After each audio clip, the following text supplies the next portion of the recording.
সাতটি রহস্যময় প্রশ্ন ও বীরজুর যাত্রা। গভীর বনের মাঝে এক কুটিরের সামনে বসেছিলেন এক বৃদ্ধা মা। তিনি সামনে আগুন জ্বালিয়ে একাকী বসে আছেন। এমন সময় সেখানে এসে পৌঁছাল বীরজু, এবং তার সাথে ছিল তার বাবা, যে জাদুর কারণে ব্যাঙে পরিণত হয়েছে, এবং একটি সাদা ইঁদুর। বীরজু বলল, বৃদ্ধা মা, দয়া করে আমাদের সাহায্য করুন। এরপর বীরজু তাকে সমস্ত ঘটনা খুলে বলল। বৃদ্ধা মা সব শুনে বললেন, সেই তান্ত্রিকের জাদু তখনই শেষ হবে যখন তুমি 7টি রহস্যময় প্রশ্নের সঠিক উত্তর খুঁজে আনবে। বীরজু উৎসুক হয়ে জানতে চাইল, কি সেই প্রশ্ন মা? আমি আমার বাবার জন্য যে কোনো কিছু করতে প্রস্তুত। তখন বৃদ্ধা মা একে একে 7টি প্রশ্ন বললেন। 1. দুনিয়ায় সবচেয়ে বড় বলিদান কি? 2. প্রকৃত সুখ কিসে রয়েছে? 3. সবচেয়ে বড় ধন বা সম্পদ কি? 4. সবচেয়ে বড় শক্তি কি? 5. সবচেয়ে বড় গুরু কি? 6. জীবনের আসল উদ্দেশ্য কি? 7.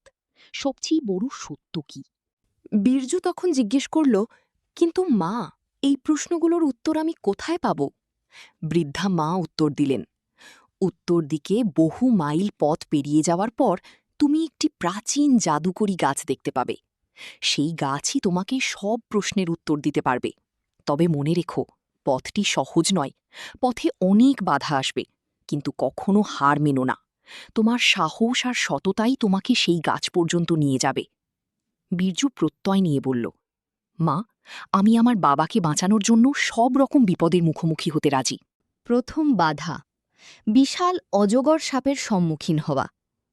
বৃদ্ধা মায়ের আশীর্বাদ নিয়ে বীরজু ব্যাঙ ও ইঁদুরটিকে সাথে নিয়ে উত্তর দিকে রওনা হল।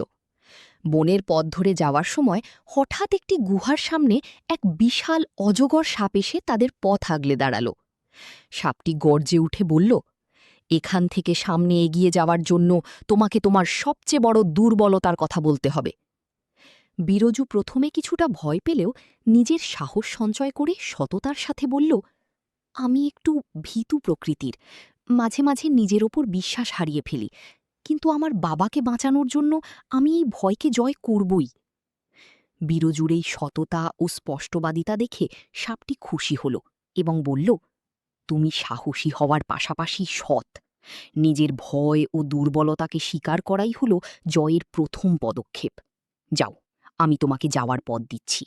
দ্বিতীয় বাধা, সোনার হ্রদ ও লোভের পরীক্ষা।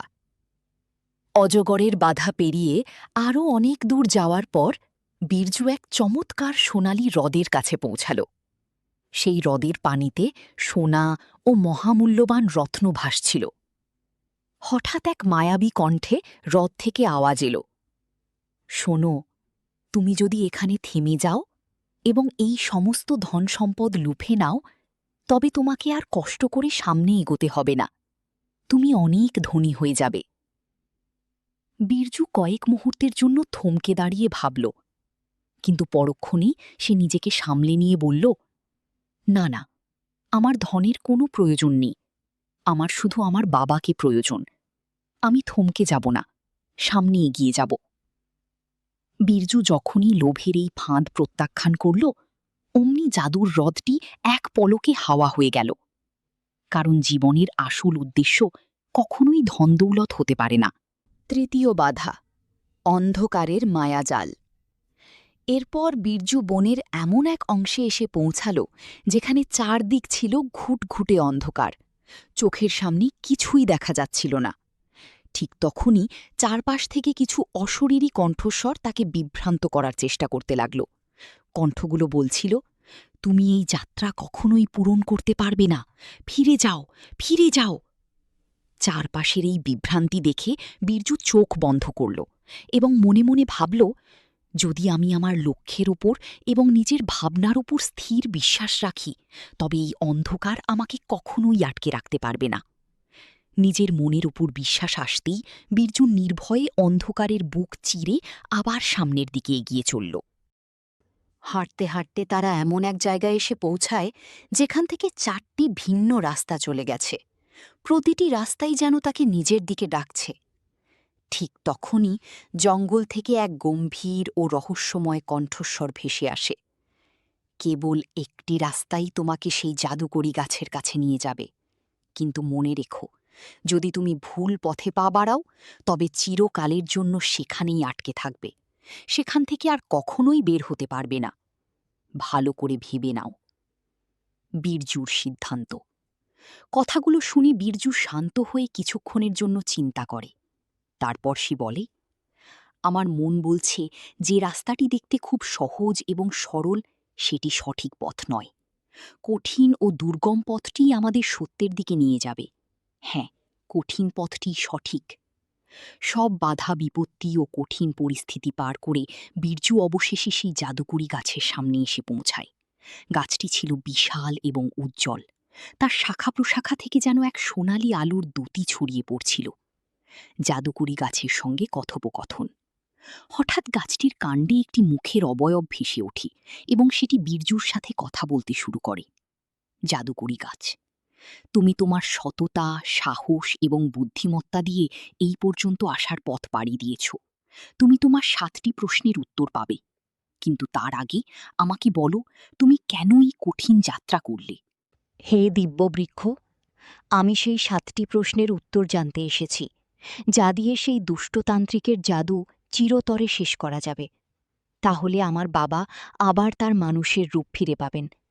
আমি আমার বাবাকে খুব ভালোবাসি এবং তাকে ছাড়া আমি বাঁচতে পারব না। দয়া করে আমার উপর এই করুণাটুকু করুন এবং আমাকে সেই প্রশ্নের উত্তরগুলো দিন। বেশ, বলো, তোমার কি কি প্রশ্ন আছে, যা জানার জন্য তুমি এত বাধা অতিক্রম করে এখানে এসেছ? আমাকে প্রথমে এটি বলুন যে পৃথিবীর সবচেয়ে বড় আত্মত্যাগ বা বলিদান কি? বীরজুর সাহস ও সততা দেখে জাদুকরি গাছটি অত্যন্ত খুশি হয় এবং হাসি মুখে তাকে বলে, তোমার সাহস ও সততা আমাকে আনন্দিত করেছে। এবার মন দিয়ে শোনো। গাছটি তার গম্ভীর কণ্ঠে বলতে শুরু করল, পৃথিবীতে সবচেয়ে বড় আত্মত্যাগ হল সেটি যেখানে একজন মানুষ নিজের আনন্দ এবং প্রয়োজনকে অন্যের সুখের জন্য বিলিয়ে দেয়। ঠিক যেমন একজন মা তার সন্তানের জন্য নিজের সবকিছু হাসি মুখে ত্যাগ করেন। এই নিঃস্বার্থতাই হল ত্যাগের আসল ভিত্তি। প্রকৃত সুখ ও সম্পদ। রাজু তখন গাছটিকে প্রশ্ন করল, হে দিব্য বৃক্ষ, তাহলে প্রকৃত সুখ কিসে পাওয়া যায়? গাছটি উত্তর দিল, প্রকৃত সুখ কোনো ধন সম্পদ বা বড় পদের মধ্যে লুকিয়ে থাকে না। এটি থাকে সম্পর্কের মাঝে। যখন আমরা আপনজনদের সাথে সময় কাটাই এবং অন্যকে সাহায্য করি, তখনই মন আসল সুখের সন্ধান পায়। আর মানুষের সবচেয়ে বড় সম্পদ হল সন্তোষ বা তৃপ্তি। তুমি যদি নিজের যা আছে তা নিয়ে সন্তুষ্ট থাকতে পারো, তবে তোমার চেয়ে ধনী আর কেউ নেই। লোভ এবং অসন্তোষ মানুষকে কখনোই সুখী হতে দেয় না। সবচেয়ে বড় শক্তি ও গুরু। রাজু আবার জানতে চাইল, সবচেয়ে বড় শক্তি ও গুরু কে? গাছটি মৃদু হেসে বলল, একতা এবং আত্মবিশ্বাসী হল মানুষের সবচেয়ে বড় শক্তি।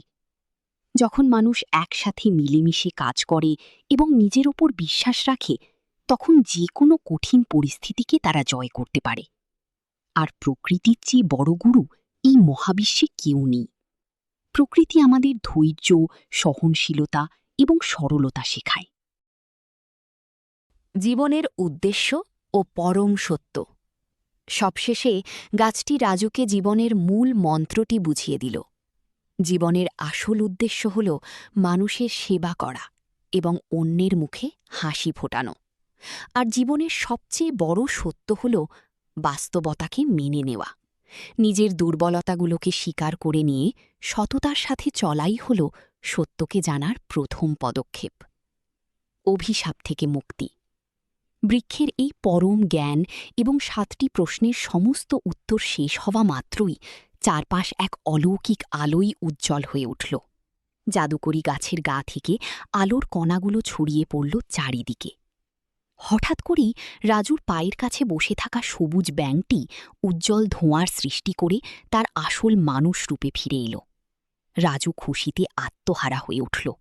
তার চোখের সামনে দাঁড়িয়েছিলেন তার বাবা। রাজু আনন্দের সাথে চিৎকার করে উঠল, বাবা, তুমি আবার আগের মতো হয়ে গেছ। বাবা ছেলে দুজনেই পরম শ্রদ্ধায় সেই দিব্যবৃক্ষের দিকে তাকিয়ে হাত জোড় করে ধন্যবাদ জানালো। comment, প্রকৃতি আর জ্ঞানের share, আলো রাজুর subscribe পরিবারে করো আবার তাড়াতাড়ি সুখ বন্ধুরা, ও শান্তি like, ফিরিয়ে দিল। comment, share, subscribe করো তাড়াতাড়ি বন্ধুরা।